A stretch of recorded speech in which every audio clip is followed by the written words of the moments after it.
Subscribe and press the bell icon. Search hello science. Students, welcome to sir science class. तो इस video में लोग बात करने वाले हैं प्रिंसिपल ऑफ होमोजेनिटी के बारे में।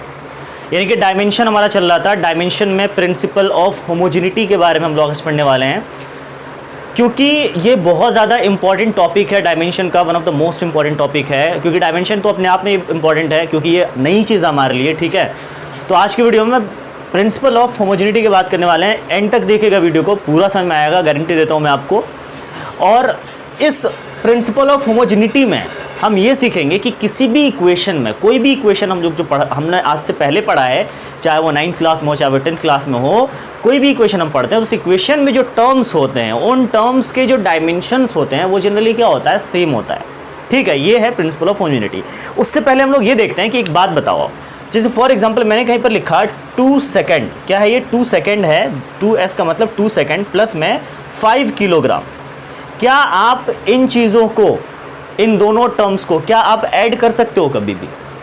आपका आंसर होगा डेफिनेटली कि नहीं सर, इसको ऐड नहीं किया जा सकता, बिकॉज ये एक अलग फिजिकल क्वांटिटी है, ये एक अलग फिजिकल क्वांटिटी, और दो अलग अलग फिजिकल क्वांटिटीज, दो अलग अलग यूनिट्स के वैल्यूज़ को हम ऐड नहीं कर सकते। समझ आ गई बात? क्लियर चीज़। यानी कि किसी भी चीज़ को ऐड या सब्ट्रैक्ट करने के लिए उनके यूनिट्स और उनके क्वांटिटीज़ भी सेम होने चाहिए। क्लियर चीज़। तो अगर मैं आपसे बोलूं कि 5 किलोग्राम को आप 2 किलोग्राम में ऐड करो, तो आप फौरन ऐड करके लिख दोगे 7 किलोग्राम। मतलब किसी भी चीज़ को ऐड करने के लिए या सब्ट्रैक्ट करने के लिए होमोजेनिटी का होना बहुत ज़रूरी है। होमोजेनिटी का मतलब दोनों का यूनिट सेम होना चाहिए, दोनों की फिजिकल क्वांटिटी सेम होनी चाहिए, तभी हम उसको ऐड या सब्ट्रैक्ट कर सकते हैं। इसी टॉपिक से रिलेट करके, इसी चीज़ से रिलेट करके हमने आज हमें ये पढ़ना है प्रिंसिपल ऑफ होमोजेनिटी, क्योंकि इस टॉपिक को इसीलिए बनाया गया है कि प्रिंसिपल ऑफ होमोजेनिटी को अच्छे से समझा जाए कि किसको किस में ऐड या सब्ट्रैक्ट किया जा सकता है। ठीक है, तो अगर कोई इक्वेशन हम लोग लिखते हैं, फॉर एग्जांपल मैंने लिखा कहीं पर x + 2y = 0, तो इस बात की पूरी गारंटी है दोस्त कि x और ये 2y जो है, ये दोनों ऐसे टर्म्स है जिनकी यूनिट्स बिल्कुल क्या होंगी, सेम होंगी। या मैं अगर डायमेंशन की बात करूं तो इस इक्वेशन में x एक अलग टर्म है, 2y एक अलग टर्म है, और इन दोनों टर्म का डायमेंशन क्या होगा, सेम होगा, क्योंकि इन दोनों की यूनिट सेम होगी। ठीक है ना। और यही बात कौन समझाता है हमें? प्रिंसिपल ऑफ होमोजेनिटी समझाती है कि किसी भी इक्वेशन में ईच एंड एवरी टर्म्स, जितने टर्म्स होते हैं उनके डायमेंशंस हमेशा सेम होंगे, सिमिलर होंगे। ये समझाती है मैं कौन? Principal of homogeneity. ठीक है, तो देखते हैं प्रिंसिपल ऑफ होमोजेनिटी के अंदर बहुत सारी, क्योंकि ये तो स्टेटमेंट हो गया, स्टेटमेंट से हमें सारी बातें समझ में नहीं आती, कुछ प्रैक्टिकल देखना पड़ेगा कि नहीं क्या सही बात है क्या कि हर इक्वेशन की जो हर टर्म्स होते हैं उनके डायमेंशंस क्या होते हैं, सेम होते हैं। चलो हम देखते हैं आज की कैसे डायमेंशंस हर क्वांटिटी की, हर टर्म्स की सेम होती है। तो उसके लिए हम क्या करते हैं, एक एग्जांपल लेते हैं, एक क्वेश्चन लेते हैं। क्वेश्चन से बातें क्लियर हो जाती है हमारे पास। ठीक है, क्वेश्चन क्या है? फॉर एग्जाम्पल पहला क्वेश्चन हमारे पास कि v बराबर a + bt। क्वेश्चन ऐसे आता है, यहां से आपको लिखा रहेगा कि v इज वेलोसिटी। क्या है v वेलोसिटी है, t क्या है, टाइम है। आपको नीचे लिखा रहेगा find the dimension, find the dimension of a and b। आपको a और b का डायमेंशन पता करना है। ठीक है, देखते हैं a और b का डायमेंशन कैसे पता कर सकते हैं हम लोग। इस इक्वेशन को पहले आप जनरल फॉर्म में लिख लो, जैसे आप लिखते हो इक्वेट करके, जीरो से इक्वेट करके। आप a को उठा के इधर ले आओ तो v - a, bt को उठा के इधर लाओ तो -bt = क्या आ गया, 0। मतलब मैं इस इक्वेशन में according to principle of homogeneity we can say that the dimension of the v is equal to the dimension of a is equal to the dimension of bt। Each term will have the same dimension in this equation.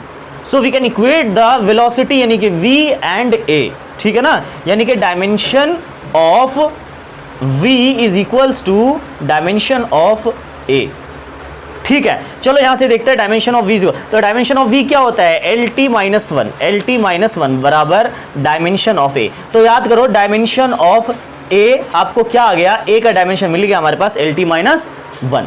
अब हम बात करते हैं कि sir velocity यानी कि this term will have the same dimension to this term bt। ठीक है, तो यानी कि v dimension of BT, dimension of BT will have the same dimension equals to dimension of V, यानी कि dimension of BT में इस तरह से अगर लिखूं तो dimension of V क्या है हमारा LT minus 1, B का dimension चाहिए T को क्या करो आप, T को उधर ले जाओ, यानी कि LT minus 1 अपॉन में, ये मल्टीप्लाई में है तो इधर डिवाइड में आ जाएगा T, ये डायमेंशन ले लिया हमने। अब ये T ऊपर जाएगा, T का पावर 1 है, ऊपर जाएगा तो क्या आ जाएगा T माइनस 2, यानी कि B का जो डायमेंशन आ गया वो आ गया LT माइनस 2। दोस्तों ये डायमेंशन किसका आ गया, B का आ गया। इस तरह से हम dimension of A and dimension of B निकाल सकते हैं, और ये किसके थ्रू हमने निकाला है, प्रिंसिपल ऑफ होमोजेनिटी के थ्रू निकाला है।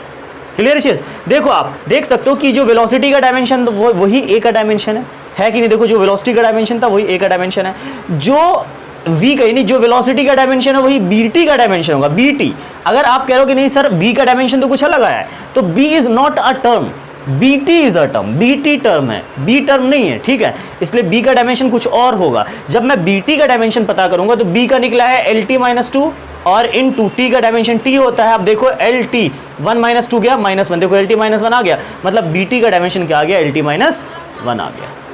इस तरह से हम हर टर्म्स के डायमेंशन को सेम कह सकते हैं according to principle of homogeneity. कुछ क्वेश्चंस और करते हैं हम लोग, एक और क्वेश्चन करते हैं, इससे और ज़्यादा क्लियर हो जाएगा हमारा। जो नेक्स्ट क्वेश्चन है हमारा, देखना ध्यान से ज़रा, क्योंकि यहाँ से आपको प्रिंसिपल ऑफ होमोजेनिटी पूरी तरह से समझ में आ जाएगी, गारंटी है इस बात की। क्वेश्चन नंबर 2, क्वेश्चन नंबर 2 है find the dimension of, dimension को डी से लिख देता हूँ मैं, dimension of A, B, C, D and E in x बराबर A plus BT plus CT square plus DT cube upon E plus T। ये equation हमारे पास, ये इक्वेशन है, और इसमें हमें A, B, C और D और E का डायमेंशन पता करना है। तो देखते हैं यहाँ से T, यहाँ पर x क्या है ये बता रहा है, यहाँ पर x क्या है, x is the displacement, T क्या है, T इज द टाइम। अब आपको यहाँ से डायमेंशन पता करना है। आप इसको पहले क्या करोगे, जनरल फॉर्म में लिखोगे। जनरल फॉर्म में कैसे लिखना होता है, x माइनस, सबको उठा के इधर ले जाओ, A minus BT minus CT square minus DT cube upon में E प्लस T बराबर में 0। Each term of this equation will have the same dimension according to the principle of homogeneity. So the dimension of A is equal to the dimension of x. तो आप ऐसे लिख सकते हो, dimension of A will have the same dimension of x. तो dimension of A यहाँ से क्या आ गया, dimension of A बराबर dimension of x, x क्या है, x is the displacement, तो dimension of x क्या है हमारा, length, displacement का क्या होता है, length होता है L, ठीक है, क्लियर चीज़। अब क्या है, यहाँ से हम लोग पता करेंगे डायमेंशन ऑफ B, उसके लिए हमें डायमेंशन ऑफ BT बराबर करना पड़ेगा dimension of x, dimension of BT बराबर डायमेंशन ऑफ x। तो यहाँ पर डायमेंशन ऑफ BT बराबर डायमेंशन ऑफ x, ठीक है, डायमेंशन ऑफ B, तो यहाँ से आ जाएगा डायमेंशन ऑफ B बराबर, ये T है तो नीचे चला जाएगा, डायमेंशन ऑफ x क्या होता है L अपॉन T, नीचे चला जाएगा तो क्या हो जाए T, यानी कि इसका आ गया LT minus 1। Dimension of B क्या आ गया, LT माइनस 1। इसी तरह से आप डायमेंशन ऑफ C पता कर सकते हो, डायमेंशन ऑफ C बराबर dimension of X, dimension of X, dimension of C, dimension of sorry CT square है ये, CT square, dimension of CT square, तो डायमेंशन ऑफ CT स्क्वायर, तो C ऐसे ही रहने देते, T स्क्वायर को नीचे ले जाएंगे, X कितना है L, ठीक है, और T स्क्वायर के लिए यहाँ पे T2, तो ये आ जाएगा डायमेंशन ऑफ C बराबर LT माइनस 2, ये आ गया C का डायमेंशन। हम बार बार क्या कर रहे हैं, इसको इक्वेट कर रहे हैं x से, इसको इक्वेट कर रहे हैं x से, और इसको इक्वेट किया हमने x से, और सबका डायमेंशन बार बार निकलता जा रहा है जैसे कि आप देख रहे हो, ठीक है। इसी तरह से हम डायमेंशन ऑफ D और डायमेंशन ऑफ E भी निकाल सकते हैं। देखते हैं, इसको मैं मिटा दूं, इसको चाहो तो स्क्रीनशॉट ले लो आप, ठीक है। यहाँ पर मैं निकालता हूँ dimension of D and dimension of E। अब आप देख सकते हो यहाँ पर नीचे में कि dimension of E plus T है, ये क्या है, E प्लस T।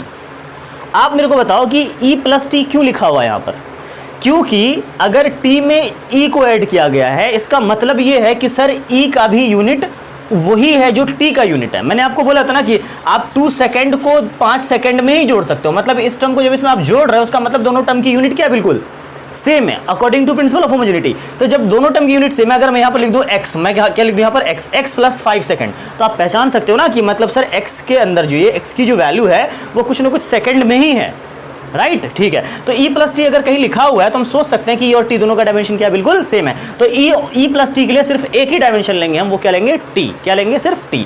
तो एक बात बताओ, अगर हम कह सकते हैं इस तरह से डायमेंशन ऑफ e बराबर the dimension of t, dimension of e यहां से क्या आ जाएगा, डायमेंशन ऑफ e आ जाएगा, डायमेंशन ऑफ t, t क्या है, t कैपिटल T हमने ले लिया, यानी कि e का भी डायमेंशन हमारे पास आ चुका है। अब हम बात करते हैं इस पूरी, यानी कि ये जो पूरा टर्म है, ये जो पूरा टर्म है इसका डायमेंशन बराबर होगा x के डायमेंशन पे, क्योंकि ये टर्म एक अलग है, ये टर्म एक अलग है। इस टर्म यानी कि हर टर्म का डायमेंशन क्या होता है, सेम होता है according to principle of homogeneity. तो हम कह सकते हैं dimension of dt cube upon e plus T बराबर डायमेंशन ऑफ x, ठीक है। अब यहाँ पर d का d रहने देते हैं, t क्यूब को हम t कैपिटल T क्यूब लिख देते हैं, e का डायमेंशन t है, e का डायमेंशन t है, प्लस इसका भी डायमेंशन t है, t प्लस t 2t हो जाएगा, मैं यहाँ पर 2t लिख देता हूँ, कोई दिक्कत नहीं है, ठीक है, 2t लिख देता हूँ, बराबर में डायमेंशन ऑफ क्या है l।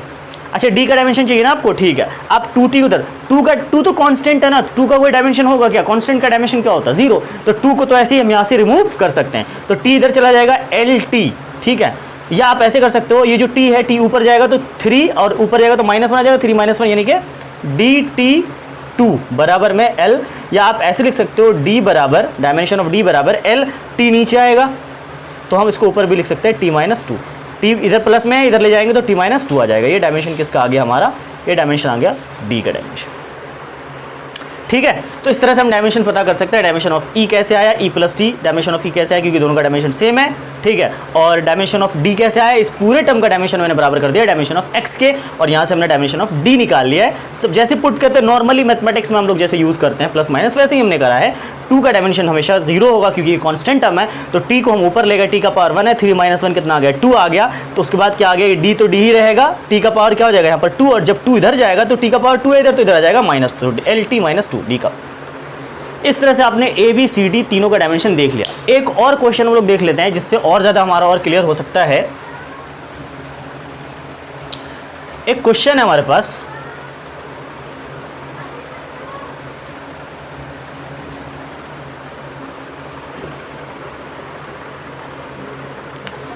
क्वेश्चन नंबर 3 क्या है, P बराबर a प्लस, इसको मैं लिखते थे a-t² अपॉन bx, ये जनरली क्या हमारे पास इक्वेशन है। अब यहां से हमें पता करना है dimension of, find dimension of a upon b, where p is pressure, p क्या है, प्रेशर है, x क्या है, डिस्प्लेसमेंट है, और t क्या है, टाइम है। ये जनरली गिवन हमारे पास, और यहाँ से a अपॉन बी का डायमेंशन चाहिए। आप क्या करो, यहाँ से a का डायमेंशन पता कर लो, b का अलग से पता कर लो, दोनों को डिवाइड कर दो, ठीक है। देखते हैं, पहले इसको इधर ले आओ, p माइनस a-t² अपॉन में bx, ठीक है। अब क्या है, यहाँ से मुझे क्या पता, अच्छा बराबर में क्या है 0। अब यहाँ से मुझे ये टर्म 1 है, ये टर्म 1 है, इस टर्म के डायमेंशन को इस टर्म के बराबर मैं कर सकता हूँ, यानी कि डायमेंशन ऑफ a-t² अपॉन में bx बराबर में p। क्लियर है, समझ में आ गई बात, ठीक है। अब यहां से इसको अगर मैं चाहूं तो यहां से इसको मैं पहले ऐसे भी लिख सकता हूं, आप कहोगे सर मैं यहां से ऐसे लिख सकता हूं कि a और t दोनों का डायमेंशन क्या है, बिल्कुल सेम है, तभी तो दोनों एक दूसरे को सब्ट्रैक्ट किया गया है। a और डायमेंशन, a और t का डायमेंशन दोनों को माइनस है बीच में ना, तो हम उन्हीं को प्लस माइनस कर सकते हैं जिनका डायमेंशन क्या होता है, सेम होता है। तो a और t का डायमेंशन सेम है, तो मैं लिख सकता हूँ dimension of a will be the dimension of t², यानी डायमेंशन ऑफ a क्या आ गया, t का पावर 2, डायमेंशन ऑफ a क्या आ गया, t का पावर, ठीक है। इस तरह से हम क्या करेंगे, इस डायमेंशन ऑफ इस पूरे टर्म का डायमेंशन इसके बराबर है, तो मैं कह सकता हूँ डायमेंशन ऑफ a-t² अपॉन में bx बराबर में डायमेंशन ऑफ p। अच्छा a-t² तो a का डायमेंशन तो आपको पहले से बताया t2 है, क्या है t2 minus t2, T2 minus T2 इसको हम T ही लिख देते हैं। क्या लिख देते हैं? T2। इसके बदले में क्या आ जाएगा? पूरे 2। क्योंकि याद रखना, आप कभी भी किसी चीज़ को ऐड करते हैं तो डायमेंशन कभी भी ऐड या सब्ट्रैक्ट नहीं होता। याद रखना, डायमेंशन कभी भी ऐड या सब्ट्रैक्ट नहीं होता। यानी कि इसको हम चाहेंगे तो ऊपर में अगर a माइनस टी है तो इस पूरे का आप जैसे फॉर एग्जाम्पल आप लोग वेलोसिटी में एक्सेलरेशन की क्या लिखते हो? एक्सेलरेशन का फॉर्मूला क्या होता है? v माइनस टी अपॉन में टी। अब आप ऐसे थोड़ी ना करते हो कि इसका डायमेंशन, इसका यूनिट अलग है, इसकी यूनिट अलग है, तो इसकी यूनिट, हम इन दोनों की यूनिट को क्या लिखते हैं? मीटर पर सेकेंड ही लिखते हैं। v माइनस यू, इन दोनों की यूनिट को हम क्या लिखते हैं? क्योंकि वेलोसिटी में से वेलोसिटी घटाओगे तो वेलोसिटी ही मिलेगी आपको। वेलोसिटी में से वेलोसिटी माइनस करोगे तो आपको वेलोसिटी ही मिलेगी, और जो भी मिलेगी यानी कि वेलोसिटी जो मिलेगी उसकी जो यूनिट है वो मीटर पर सेकंड ही होगी ना। सेम चीज, टाइम में से टाइम को घटाओगे तो आपको टाइम ही मिलेगा, और जिसका पावर कितना है? 2 है, तो आप इसको T2 ले लो। क्या ले लो? T2 अपॉन में bx बराबर डायमेंशन ऑफ p। डायमेंशन, अच्छा x क्या हमारा डिस्प्लेसमेंट है, तो इसके लिए हम क्या लिख लेते हैं? L ले लेते हैं। डायमेंशन ऑफ p क्या? प्रेशर। प्रेशर क्या होता है? Force upon area, mlt minus 2 upon में L2। ठीक है, यानी कि ml माइनस 1 क्या आ जाएगा? ml माइनस 1 t माइनस, यहाँ से आ जाएगा। अब यहाँ से आप b का पता करना, आप क्या करो? b को इधर ले जाओ। ठीक है, ये आप ऐसे कर सकते हो 1 अपॉन b, T2 नीचे ले जाओ, L ऊपर ले जाओ, m L minus 1 t minus 2। अच्छा, ये t कहाँ जाएगा? नीचे आ जाएगा, और ये L कहाँ जाएगा? ऊपर चला जाएगा। इसको अब क्या करना है? सॉल्व करना है। इसको हम कैसे सॉल्व कर सकते हैं? आप देखो कैसे सॉल्व कर सकते हैं इसको हम लोग। देखो 1 अपॉन बी है, 1 अपॉन बी को b लिख दो। क्या लिख दो? b। रिवर्स कर दो। जैसे रिवर्स करोगे तो ये सारी चीज़ें ऊपर, ये T2 पर चला जाएगा, और ये जो हमारा m L कितना है? L1 माइनस 1, L से L कैंसिल हो जाएगा, L से L कैंसिल हो जाएगा। ठीक है, तो ये बच जाएगा mt माइनस 2। ठीक है, ये ऊपर में क्या है? t प्लस 2 है। ठीक है, तो यहाँ से आ जाएगा b बराबर, m को ऊपर ले जाओ तो m क्या आ जाएगा? माइनस 1, t क्या आ जाएगा? t माइनस 2 माइनस, और सॉरी 2 प्लस 2 कितना आ जाएगा? 4 आ जाएगा, t का पावर 4 आ जाएगा। अच्छा, L कुछ नहीं है तो यहाँ पे L0 रख दो। आप इसको ऐसे लिख सकते हो m माइनस 1 L0 t का पावर, तो ये डायमेंशन आ गया b का। इस तरह से a और b का डायमेंशन। लेकिन हमें पता क्या करना था? a अपॉन b करना था। a अपॉन b करना था, तो आप यहाँ पर क्या करो? a अपॉन b कर दो। a का डायमेंशन क्या है? T2। a का डायमेंशन क्या आया है? T2। a का डायमेंशन क्या आया है? T2। तो T2 a अपॉन b करना आपको, T2 अपॉन में m माइनस 1 L0 T4। अब a अपॉन b आ गया हमारे पास। ऊपर ले जाओ इसको तो m1 आ जाएगा, L0 ऊपर ले जाओ तो कोई फर्क ही नहीं पड़ेगा, L0 का L0 ही रहेगा। t कितना हो जाएगा? 2 माइनस 4 आ जाएगा, t का पावर माइनस। तो इस तरह से डायमेंशन आ जाएगा क्या? a अपॉन b का डायमेंशन। ठीक है दोस्तों, इस तरह से आप generally dimension, principal of homogeneity से रिलेटेड बहुत सारे क्वेश्चंस आते हैं पेपर में। नेक्स्ट वीडियो में मैं और कुछ इंपॉर्टेंट क्वेश्चंस को डिस्कस करूंगा, तो नेक्स्ट वीडियो को तो बिल्कुल छोड़ने, क्योंकि यहाँ से रिलेट करके है। नेक्स्ट वीडियो यहाँ से रिलेट करूँगा, क्योंकि प्रिंसिपल ऑफ होमोजेनिटी के बहुत सारे क्वेश्चंस पेपर में आते हैं। तो ये जो अभी हमने कवर किया है ये तो नॉर्मल क्वेश्चंस थे जो कि पेपर में आ सकते हैं, लेकिन और बहुत सारे एडवांस क्वेश्चन है जो कॉम्पिटेटिव एग्जाम्स में भी आते हैं। तो वो क्वेश्चन मैं आपको अगले क्लास में, यानी कि अगले वीडियो में कराऊंगा। अगर आपको ये वीडियो बहुत ज़्यादा अच्छा लगा हो, पसंद आया हो, समझ में आया हो, तो प्लीज़ मेरे वीडियो को लाइक, कमेंट, शेयर जरूर करें। अगर कुछ इसमें ऐसी चीज़ रह गई, कोई डाउट्स हो तो प्लीज़ आप कमेंट सेक्शन में कमेंट कर सकते हो। और अगर आप नए हो तो प्लीज़ जल्दी से चैनल को सब्सक्राइब कर लो और बेल आइकन प्रेस कर लो, ताकि हर वीडियो आपको सही से मिलता रहे। अगर आपके कोई जानने वाले हो, कोई दोस्त हो, कोई फ्रेंड्स हो, तो उनको आप सजेस्ट कर सकते हो वीडियोस, ताकि उनको भी जो है पढ़ाई करने का मौका मिल जाए सही जगह से, जेन्युइन जगह से। ठीक है, thank you so much, thanks for watching my video, thanks a lot.